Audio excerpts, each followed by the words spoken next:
असो. साहेब, गोकुळची निवडणूक झाली, आपली मदत झाली, पण किंगमेकर कोण? मीच. पालकमंत्री कोण? मीच. जिल्हाध्यक्ष कोण? मीच. अरे सगळं मीच. अहो, ते माझी पालकमंत्री असतील, आजी तर आमच्या सोबत आहेत महायुतीमध्ये. आता खरी लढाई होईल. आता कोण किंगमेकर हे कोल्हापूरची जनता सुद्धा दाखवेल. शाहू महाराजांच्या नावाचा फक्त वापर केला जातोय, शाहू महाराजांच्या गुडविलचा फक्त वापर केला जातोय. राजश्री शाहू महाराजांचे ऋण हा फक्त कोल्हापूर जिल्हा नाही, हा फक्त महाराष्ट्र नाही, अखंड देश कधी त्यांच्या ऋणातून उतराई करू शकणार नाही. माझा या व्यासपीठावरून महाराजांना एक आव्हान आहे की त्यांनी एकदा काँग्रेसचा जाहीरनामा वाचावा आणि आम्हाला सांगावं की त्या जाहीरनाम्याला महाराजांचं 100% समर्थन आहे का.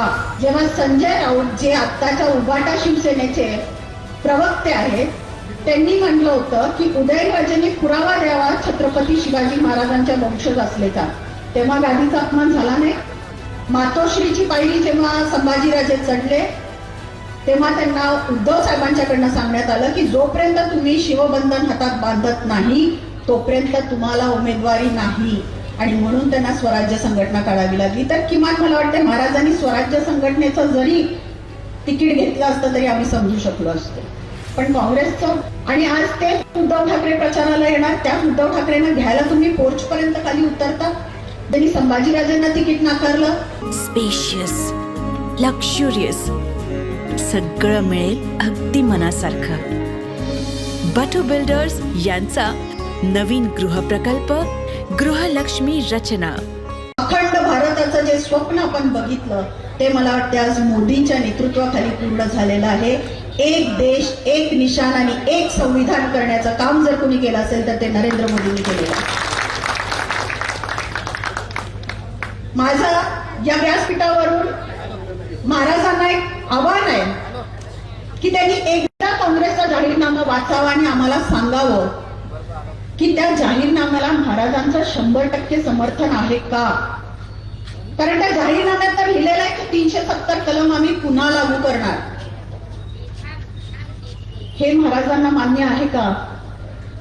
त्यांनी एकदा व्यासपीठावरती जाहीर सभेमध्ये सांगावं की काँग्रेसचा 100% जाहीरनामा मला मान्य. हा फरक आहे भाजपच्या जाहीरनाम्याचा आणि काँग्रेसच्या जाहीरनाम्याचा.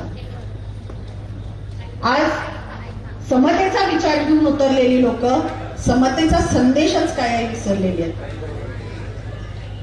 संभाजीराजेंना राज्यसभा खासदार केलं महायुतीने.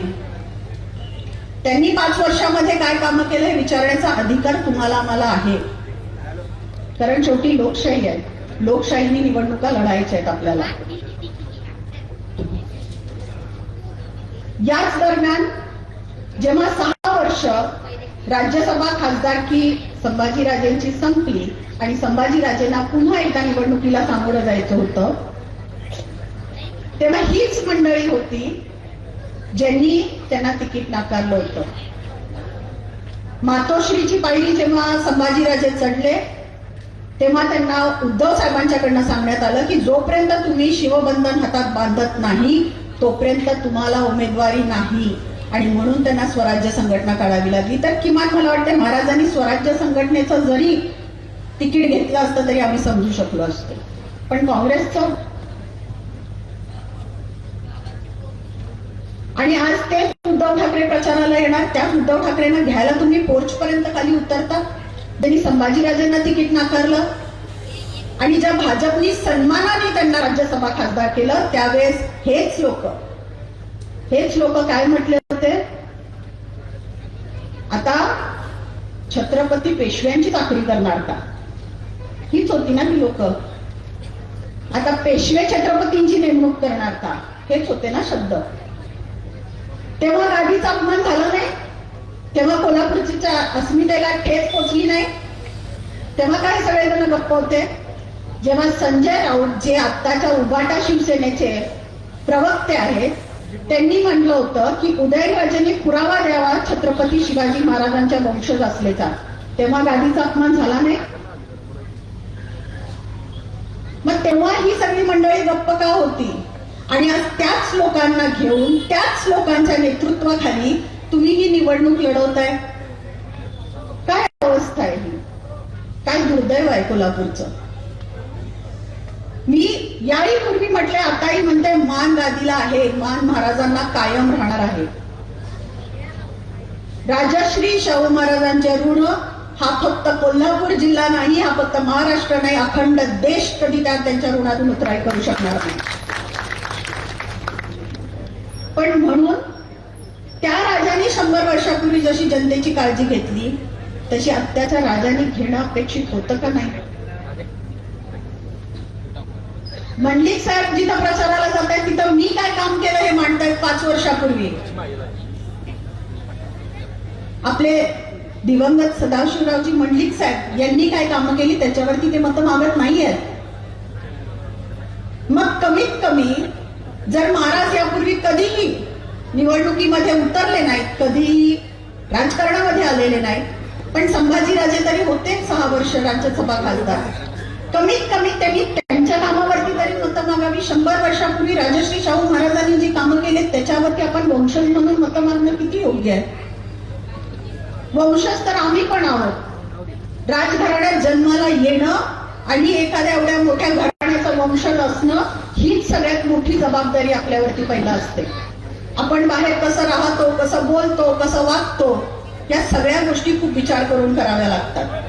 शाहू महाराजांच्या नावाचा फक्त वापर केला जातोय, शाहू महाराजांच्या गुडविलचा फक्त वापर केला जातोय, कारण ह्या जिल्ह्यामध्ये अशी काही राक्षसी महत्वाकांक्षा असणारी प्रवृत्ती आहे ज्यांना सगळं मलाच पाहिजे आहे. कुठलीही निवडणूक असो साहेब, गोकुळची निवडणूक झाली, आपली मदत झाली, पण किंगमेकर कोण? मीच. संजय दादा मंडलिक साहेब निवडून आले मागच्या वेळेस युतीमधून, त्यांच्या सोबत सुद्धा मुश्रीफ साहेबांची ताकद होती, पण संजय मंडलिकांना निवडून कोणी आणला? अजिंक्य दाड्यावरनं. पालकमंत्री कोण? मीच.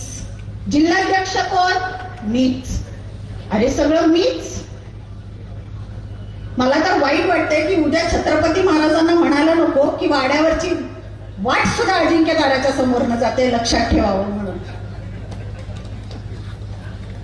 चुकीचं आहे हे.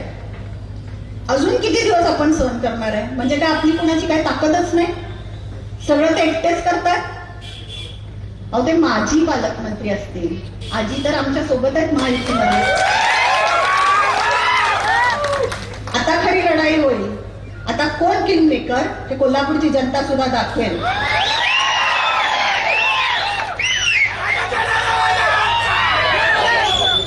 अशाच नवनवीन अपडेट पाहण्यासाठी आमच्या KK न्यूज चॅनेलला सबस्क्राईब करा.